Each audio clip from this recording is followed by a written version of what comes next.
Assalamualaikum warahmatullahi wabarakatuh. Bismillahirrahmanirrahim. Alhamdulillahi rabbil alamin, wassalatu wassalamu ala asyrafil anbiya wal mursalin wa ala alihi wa sahbihi ajma'in. Subhanaka la ilma lana illa ma 'allamtana innaka antal alimul hakim. Wa la haula wa la quwwata illa billahil aliyyil azim. Rabbi syrah li sadri wa yassir li amri wahlul 'uqdatam min lisani yafqahu qawli, amma ba'du. Para muslimat sekalian, kita menyambung pengajian daripada kitab Al-Muhimmah ini pada muka surat yang ke-12, iaitu masih bincang perkara yang menjadikan seorang perempuan itu derhaka kepada suaminya. Dalam kuliah kita yang lepas, kita tengok ada dua perkara di situ yang disebut sebab menjadikan derhaka kepada suami itu. Kemudian yang ketiga, pada muka surat 12 itu,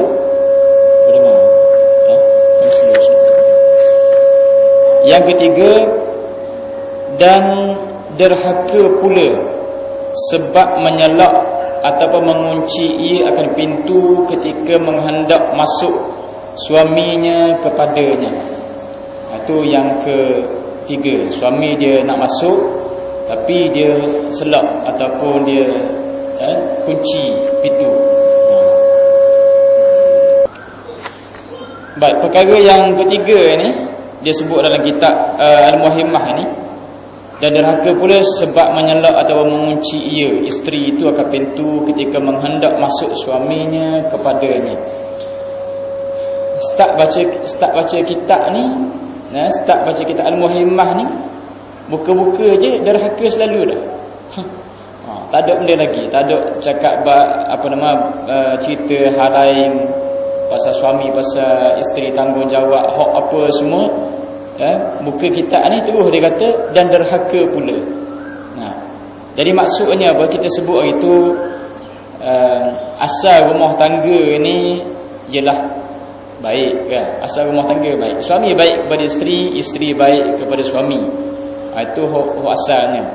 Dan jadi bila hak asalnya begitu, syarak kita ni dia nak jaga supaya isteri itu bila dia jadi isteri bukan setakat kata aku terima nikah saja bagi suami itu, ataupun dia jadi isteri kepada seorang suami itu saja, tak. Tapi biar dia jadi isteri ni, perkahwinan dia itu ada pahala. Ada pahala. Dapat keridaan Allah Ta'ala, ada pahala, dan kemudian dapat masuk syurga Allah Ta'ala dengan sebab dia taat kepada suami dia. Itu maksudnya. Jadi peringatan itu disebut. Baik. Itu yang ketiga. Maksudnya kalau suami dia nak masuk kepada dia, tak ada selak lah. Kan? Kalau dia selak kunci pintu, takut suami dia tu jadi selak. Dia selak kunci, lepas tu suami dia jadi selak. Jadi selak padang. Baik. Yang keempat, dan derhaka pula sebab mintanya isteri itu akan talaknya. Dia minta daripada suami cerai, minta cerai saja-saja, tak ada alasan, tak boleh. Hadis Nabi sebut abghadul halal at-talaq. Perkara yang benda tu halal, abghadul halal ila Allah at-talaq. Benda tu halal, tapi benda yang Allah Ta'ala paling murka, semarah-marah Allah Ta'ala terhadap perkara yang halal ialah talak. Jadi kalau isteri itu dia minta cerai, tak ada sebab. Kalau ada sebab itu lain. Kita ada yang namanya fasakh, minta fasakh. Pasal apa? Adalah sebabnya. Khala' dipanggil tebus talak. Ada sebabnya. Kerana suami tak bayar nafkah, ataupun suami tu dera isteri dia, suami tak tunaikan tanggungjawab 3 bulan, 4 bulan, tak tahu pah ke mana, tak ada dengar cerita, gantung tak bertali. Gantung tak bertali. Tak ada tali langsung, tali kasut, tak ada tali leher, tak ada tali pinggang, tak ada belaka. Ya, gantung tak bertali. Jadi maknanya ada setengah-setengah keadaan itu isteri dia boleh minta, ya, dari segi enactment pun dibenarkan kepada isteri yang dizalimi, yang didera, yang tidak diberi nafkah oleh suami dia untuk dia buat tuntutan. Itu boleh. Tapi kalau saja-saja nak minta, ya, tak boleh. Itu namanya derhaka. Mungkin ada perempuan yang tanya pula, isteri yang tanya, saya minta ni ustaz sebab ni nak kahwin seorang lagi. Tak. Lepas tu isteri kata, abang nak kahwin boleh tak apa, seorang lagi, tapi cerai saya. Dari segi hukum tak boleh. Tak. Dari segi hukum tak boleh. Kalau ikut emosi boleh. Kalau ikut emosi memang boleh, tapi dari segi hukum berdosa. Dia bukan zina, dia tidak berzina, ya. Tapi mungkin dia tidak berlaku adil, ya. Kalau seorang pun dia tak boleh nak jaga, seorang pun tak boleh nak jaga, lepas tu nak kahwin dua pula. Tak? Orang lelaki ni dia kira mudah aja. Dia tak fikir panjang. Jadi kita ni kalau sebagai isteri minta talak tak boleh, minta cerai tak boleh. Tapi kalau khabar kepada dia, tak, cerita kepada dia molek-molek, jangan emosional. Abang nak kahwin dua tu, orang saya ni dengan anak-anak pun tak dah. Tak. 4 orang anak, 5 orang anak, gaji banyak mana? Lepas tu tanggungjawab tak tunaikan sepenuhnya. Jadi kena ingat cara macam itulah. Jangan ikut emosi saja. Belum apa-apa, boleh abang nak kahwin dengan dia, cerai saya. Tak ada pasal. Ya, jadi kita kata kena bagi tahu betul-betul kepada suami, kepada orang lelaki itu, biar dia reti, biar dia faham tentang tugas dia, tentang tanggungjawab. Dia mungkin fikir mudah saja, kan? Jadi kita kena bagi tahu. Jadi bila dia beringat gitu, tak jadi lah, ya. Dia hok ning pun orang panggil ikut angin ke? Ikut angin, ya. Kena mari monsun timur laut, dia jadi lain. Mari monsun barat daya, dia jadi lain. Ikut angin dia. Kalau normal ni, kalau hak biasa tak ada masalah, tak ada benda. Tapi hak masa mari angin itu nak kena ejah macam mana, ya. Baik. Jadi, tapi kalau saja-saja minta cerai daripada suami, tak ada pasal, ya. Suami beri nafkah zahir, batin, jaga, molek apa semua, tak pasal-pasal, ya. Pasal apa minta cerai tu? Kerana mak suruh. Mana mak mertua kepada suami misalnya, dia masuk campur, dia tak berahi kepada menantu dia, tak ada sebab benda-benda, ya. Jadi kita kata itu namanya derhaka, sebab minta akan tolak dia. Yang kelima, dan derhaka pula sebab masam mukanya kemudian daripada bersihnya. Daripada bersih apa ni? Bersih ni bukan lepas daripada basuh pinggang dah, kan? Bersih itu maknanya lepas daripada suci, daripada haid, ya, suci daripada haid. Jadi bila suci daripada haid, kena mandi dululah, kan? Kena mandi dulu. Lepas daripada mandi, lepas tu baru sudah mandi, suami dah tahan 6 hari dah, 7 hari, dia rasa nak, kan? Maknanya kena layan. Tak. Lepas pada tu kena mandi pula semula, tak apa, acak kali mandi tak apa. Acak kali mandi. Tapi kalau suami nak, itu tak boleh. Masa muka kemudian daripada bersih. Masuk masa muka ni maknanya tolak lah. Tolak kehendak suami, ya. Jadi kalau suami nak lepas daripada bersih itu, tapi lepas daripada suci, mandi dulu, ya. Kalau suami nak masa tu, dia kata kena layan, ya. Ini disebut dalam kitab ni 5 perkara. Dan lagi beberapa banyak perbuatan yang jadi derhaka perempuan akan suaminya itu tersebut di dalam kitab fiqh. Jadi hak lain-lain tu dia kata teranglah tengok kitab-kitab fiqh yang lain, tapi hak yang disebut di sini ni 5 perkara di antara perkara hak yang biasa berlaku, Ya, perkara hak yang biasa berlaku, mungkin berlaku ke atas seorang isteri. Ya. Baik. Bila kita tahu benda hak yang disebut ni 5 perkara ni dan juga perkara-perkara yang lain, benda yang derhaka kepada suami, maka manakala berbuat oleh perempuan akan suatu daripada segala yang tersebut itu, dan jika dengan satu lahzah sekalipun, nescaya tiada wajib atas suaminya memberi nafkahnya pada hari itu, dan tiada pula wajib memberi pakaiannya pada fasal itu. Jadi bila seorang perempuan, seorang isteri, dia buat salah satu daripada 5 perkara tadi, tak nanti kata 5 tu dia buat belaka, tak. Ya, salah satu daripada 5 perkara yang kita bincang dulu ni yang boleh jadi derhaka isteri kepada suami kalau dia buat. Dia kata, dan jika dengan satu lahzah tu maknanya 1 detik, 1 second, 1 saat, sekejap sahaja. Ya, pun tak tunggu 2 minit, 3 minit, sekali saja. Ya, 2 saat, 3 saat sahaja pun nescaya tiada wajib atas suaminya memberi nafkahnya pada hari itu. Tak wajib. Apa maksud tak wajib? Kita kata nafkah ni asalnya wajib atas suami.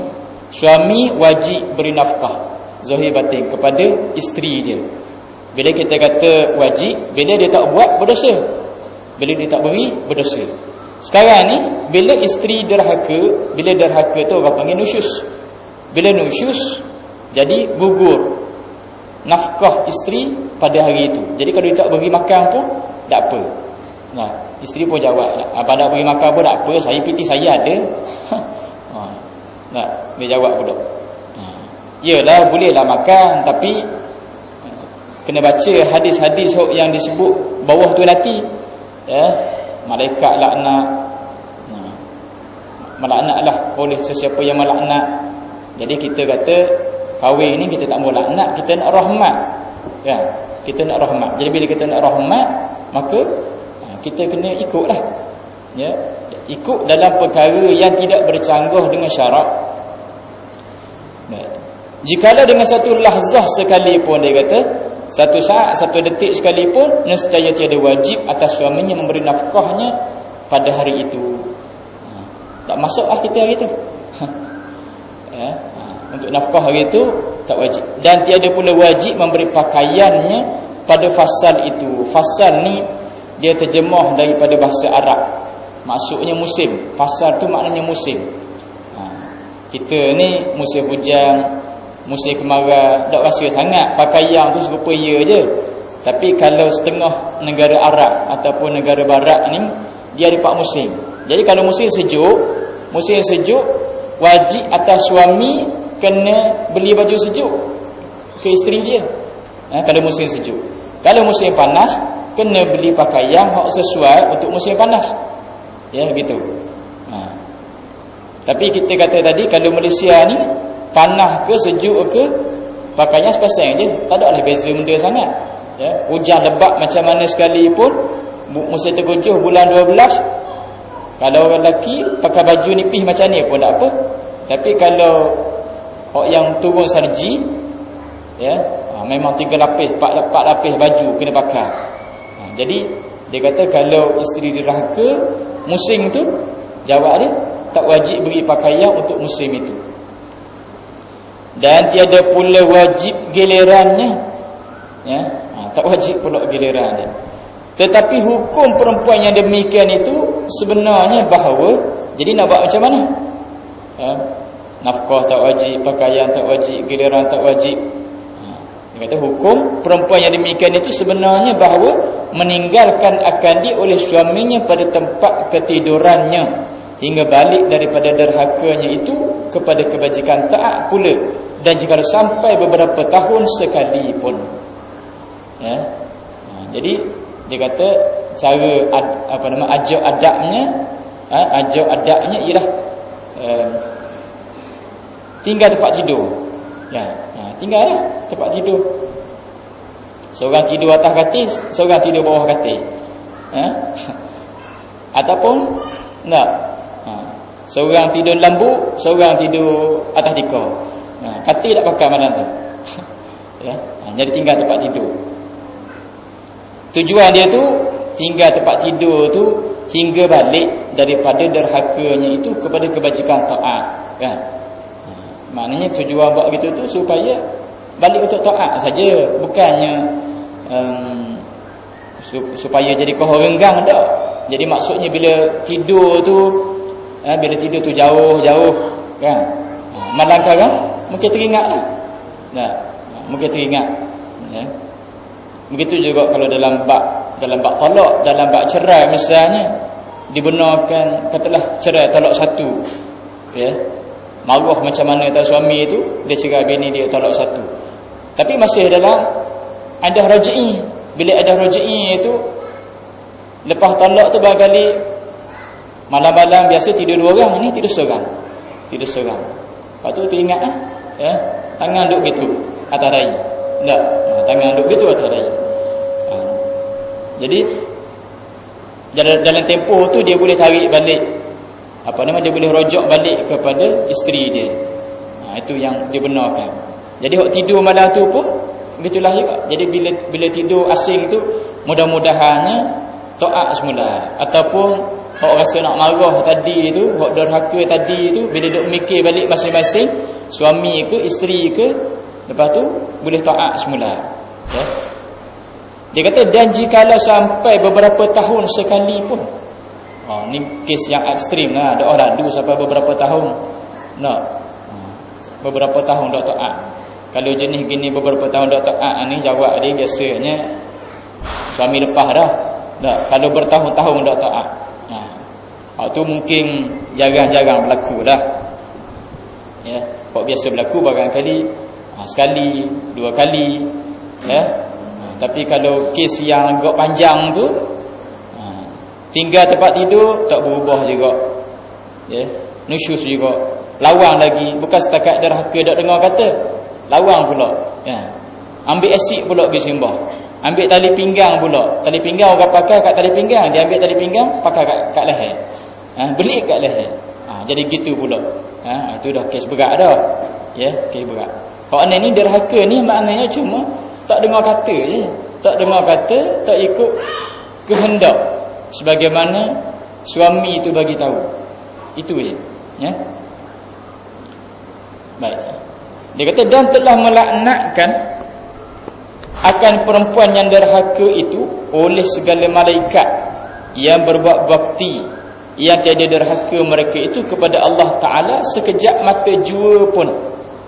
Jadi bila orang perempuan yang derhaka kepada suami dia ni, siapa yang laknat? Malaikat laknat. Apa itu makna laknat? Laknat ni jauh dari rahmat. Bila sebut laknat maknanya jauh dari rahmat. Dan Allah Ta'ala anda bahawa menyeksa akan dia oleh Tuhan yang mempunyai kekerasan di dalam negeri yang hina, iaitu di dalam neraka. Maknanya kalau Allah Ta'ala balas bila-bila masuknya dalam neraka, tak masuk syurga, ya. Sedangkan orang perempuan ini kita sebut hari itu mudah nak masuk syurga, ya, mudah masuk syurga. Mudah masuk syurga dan ramai dalam neraka. Ya, nak masuk syurga pun mudah, kok dalam neraka pun orang puan juga yang ramai. Tapi kalau dengan sembahyang, dengan puasa, dengan taat kepada suami, dia boleh masuk ke syurga ikut pintu mana dia nak masuk. Kan? Mudah aja sebenarnya. Baik, dia kata dan telah, jadi kesan dia kata apa? Malaikat laknat. Kalau dia kata dijawab tadi, tak apa, ya. Kalau abang tak beri nafkah kepada saya pun tak apa, saya ada duit. Tak beri pakaian pun, baju saya banyak lagi. Tak, ada 30 pasang dalam robok tu, tak luak pun, ya. Jadi kita kata betul lah, maknanya baju tu ada, duit tu ada. Tapi kalau kita takutnya malaikat yang melaknat itu, malaikat yang melaknat. Dan telah berkata Aisyah radhiyallahu anha. Aisyah ni siapa? Aisyah ni isteri Nabi yang paling muda. Kahwin umur 6 tahun, Nabi bersama-sama dengan Aisyah umur 9 tahun. Memang muda sungguh, ya, bukan setakat kata muda remaja dak, muda jetik. Muda je umur 6 tahun kahwin. Kita ni umur 6 tahun ni barangkali tak. Duk tengah main tanah ni, tengah main tanah, tengah main ya umur 6 tahun, umur 9 tahun sekalipun. Tapi bab-bab yang berkait dengan suami isteri, Aisyah lah yang paling banyak riwayat. Ya, Aisyah paling banyak riwayat tentang haid nifas, tentang pergaulan suami isteri, tentang bergurau suami isteri, ya, tentang mandi sekali. Aisyah cerita Nabi SAW ni mandi sekali dengan Aisyah. Kita pernah tak mandi sekali dengan suami kita? Tak pernah lah. Kita mandi dulu, lepas tu kita tubik lagi, suami kita masuk dalam bilik air ni. Ya, tak ada orang kata berebut timba, berebut baik tu tak ada. Ya, tak ada. Tapi Aisyah dengan Rasulullah mandi sekali. Mandi sekali. Payah buat nak mandi sekali ya, kan nanti kan anak-anak tengok kata guna pula abah dengan mama masuk sekali dalam bilik air ni seorang-seorang lah. Ya, dia kata. Ya. Tapi Aisyah pernah ya mandi bersama-sama dengan Nabi. Ya, Nabi. Maknanya kalau dalam rumah ni Nabi tu kira yalah antara suami dengan isteri, tapi di luar Rasulullah tu siapa? Nabi, Rasulullah, pemimpin yang hebat, ya, sahabat yang hebat, pejuang, panglima tentera yang hebat. Tapi dia dalam rumah, ya, dengan Aisyah dengan isteri, gurau senda apa semua tak ada hal, ya. Bergurau senda macam tu juga. Nabi dengan Aisyah pernah belum berlari, ya, dah tahulah spring 100 meter ke berapa ke, 4 kali 100 ke berapa ke, tapi biasa belum berlari dengan Aisyah, bergile-gile. Maknanya suami dengan isteri tak ada masalah. Dalam rumah nak gurau macam mana sekali pun tak ada masalah kalau dalam rumah, ya. Tapi jangan kalau tengah-tengah orang tu jangan gurau ikut dang. Tak, tengah-tengah orang tak boleh lah, tapi tengah dalam rumah tak apa. Kita zaman kita learning ni bukan setakat kata gurau tengah orang, yang nari tengah orang molek-molek ada. Betul lah suami isteri tunjuk tengah orang, sehati berdansa. Sehati berdansa. Kita juga yang tengoknya. Saya tak tengok lah, kan? Itu suami isteri betul, suami isteri tak apa, tapi kalau nak nari, nak apa benda pun boleh dalam rumah. Tutup pintu, tutup tingkap belakang. Buka kipas kuat, takut panas. Lepas tu nak nari apa benda sekali pun boleh belakang. Lenggang kangkung ke, tarian zaping ke, break dance ke, boleh belakang. Suami dengan isteri. Tapi kita pun barangkali tak pernah ada laki bini kan. Nari ke benda dalam rumah ni tak ada. Tak pernah. Ya. Tapi hak sehati berdasar tu boleh suami isteri, tapi dia tunjuk depan orang. Ya. Tunjuk depan orang dengan tak tutup aurat lagi, ya. Pusing ikut ni, pulah ikut ni, khabar ikut ni, naik ikut ni, ya. Apa benda cerita? Itu haram, berdosa, tak boleh, ya. Baik, dan telah berkata Aisyah radhiyallahu anha, hai segala perempuan, ya ma'syaran nisa, hai segala perempuan, jikalau kamu mengetahui semuanya dengan hak segala suami kamu atas kamu sekalian, nescaya menjadikan oleh perempuan daripada kamu semuanya menyapu debu yang ada pada dua kaki suaminya itu dengan hadapan mukanya. Ya, Aisyah kata, wahai puan, kalau mu tahu, maknanya tanggungjawabmu terhadap suamimu, apa yang patut kamu kena buat, tentulah debu-debu yang ada atas kaki tok lelaki itu kita sapu. Bukan sapu dengan penyapu dak. Bukan sapu dengan kain dak. Sapu dengan hadapan muka. Hadapan muka ni maknanya muka tu yang giganyeh atas kaki tok lelaki tu, debu-debu hak atas kaki tu.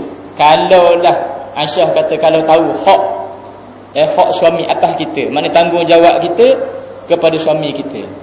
Tapi syarat daklah suruh siapa gitu kan. Suami balik kerja petang sekarang pukul 5, pergi depan dia, pergi sondor atas kaki dia, nak muka. Buat benda ni nak pergi sapu debu.